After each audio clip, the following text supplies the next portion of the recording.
ये टॉपिक क्या था बताएंगे आप? वन नेशन वन क्या इलेक्शन। था टॉपिक?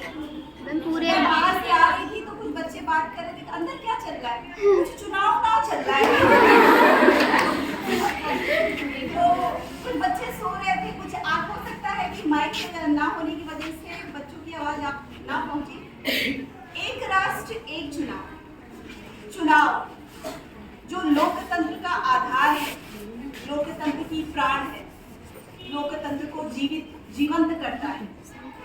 भारत में जब देश आजाद हुआ 1947 से हमारे संविधान को लागू होने तक हमारे यहाँ पर अंतरिम सरकार थी, अर्थात 1935 के भारत शासन अधिनियम के आधार पर शासन व्यवस्था का संचालन था। देश में पहला आम चुनाव 1950 के संविधान लागू होने के आधार पर 1951 और 52 में हुआ, जैसा कि हमने विभिन्न प्रतियोगी छात्राओं के पीपीटी में देखा। तो पहला आम चुनाव कब हुआ? 1951 और 52। भारत में चुनाव की जो स्तर है बच्चों, आप लोगों ने बताया भी कि 3 स्तरों पर होते हैं, लेकिन जो तीसरा स्तर है स्थानीय निकायों का, इसको हमने चुनाव करवाने की शुरुआत 1952 और 93 में की थी, 73वें और 74वें संविधान संशोधन में। अगर हम इस विषय पर आए, एक राष्ट्र एक चुनाव, तो मोटा मोटा आप लोग जान लीजिए, एक देश एक चुनाव का मतलब हम हर साल किसी न किसी स्तर, किसी न किसी राज्य या किसी न किसी स्थान पर क्या देखते हैं? चुनाव देखते हैं। कभी लोकसभा का, कभी विधानसभा का, तो कभी स्थानीय निकायों का। इसके कारण बहुत सारा समय, पैसा, संसाधन का क्या होता है? क्षय होता है, बर्बादी होती है, जैसा कि सरकार का अभिमत है, जैसा कि हमारी विशेषज्ञ कमेटी की मानना है। तो इस बार के समय, संसाधन और श्रम को बचाने के लिए एक साथ चुनाव करवाने पूरे देश में की व्यवस्था का नाम है एक राष्ट्र एक चुनाव। इसका ये मतलब नहीं है कि पूरे देश में एक ही दिन चुनाव होंगे। इसका मतलब है कि पूरे देश में चुनाव विभिन्न चरणों में होंगे, लेकिन एक जगह पे जहां पे चुनाव हो रहे हैं, वहां पर जितने लेवल्स हैं उनके चुनाव साथ में होंगे। पहली बात तो ये, और दूसरी बात ये कि एक साथ चुनाव करवाने का तात्पर्य ये है, लोकसभा और विधानसभाओं के चुनाव इस अवधारणा में स्थानीय निकायों के चुनाव शामिल नहीं है। क्यों शामिल नहीं है? उसमें कुछ टेक्निकल बिंदु हैं जिससे हम लोग बाद में चर्चा करेंगे। मोटा मोटा ये जान लीजिए कि लोकसभा और विधानसभाओं के चुनाव निर्वाचन आयोग करवाता है, जबकि हमारी जो लोकल बॉडीज या म्युनिसिपैलिटीज के चुनाव हैं वो राज्य निर्वाचन आयोग करवाता है। तो ये जो कॉन्सेप्ट जो हम लोग चर्चा कर रहे हैं, ये 2 स्तरों के चुनाव के लिए, केंद्रीय स्तर लोकसभा और राज्य के स्तर विधानसभा, जिसमें दोनों ही जनता वोट डालती है, मतलब यहाँ पर डायरेक्ट डेमोक्रेसी।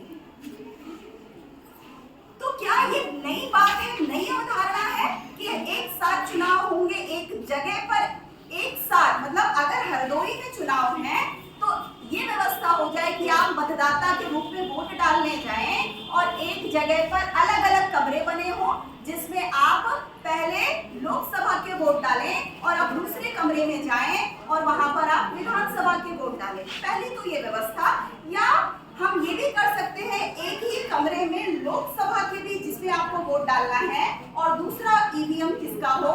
विधानसभा होगा, ताकि बार के जो समय और आपका जो रुझान है, चुनाव है, इसमें आप बहुत सारा जो जनता का रुझान, समय, पैसा और बहुत सारी चीजें हैं वो बची रह सके। तो ये कंसेप्ट है। क्या ये पहली बार है? एक साथ चुनाव करवाने की व्यवस्था को बच्चों साइमल्टेनियस इलेक्शन भी बोला जाता है, जो सिर्फ भारत में ही नहीं है, विश्व के अलग अलग देशों में ये प्रचलित है। हम बात करें अमेरिका की, अध्यक्षात्मक शासन व्यवस्था वाला देश है, लेकिन यहाँ पर भी अलग अलग इलेक्शन होते हैं और ज्यादातर नवंबर महीने के पहले सोमवार का दूसरे मंगलवार में वोटर्स अलग अलग लेवल पे वोट डालते हैं, ताकि बार बार चुनाव होने में जो असुविधा है और बहुत ज्यादा जो विपक्ष के तर्क उन्होंने या पक्ष के तर्क उन्होंने आप बच्चों ने बताए, उनसे हम क्या कर सके, बचे रह सके। अमेरिका जो एक फेडरल कंट्री है, फेडरल कंट्री मतलब केंद्र और राज्यों के पावर बटे हुए हैं। एक तर्क ये दिया जाता है इसके विपक्ष में कि ये संघात्मक व्यवस्था को क्या करेगा, खंडित करेगा। तो हम अमेरिका को ले सकते हैं कि अमेरिका में भी तो फेडरल सिस्टम है, वहां पर जब ये लागू हो सकता है तो भारत में लागू करने में इसमें क्या कठिनाइयां हो सकती हैं। हमने देखा अमेरिका की व्यवस्था को, हम देखते हैं यूनाइटेड किंगडम की व्यवस्था।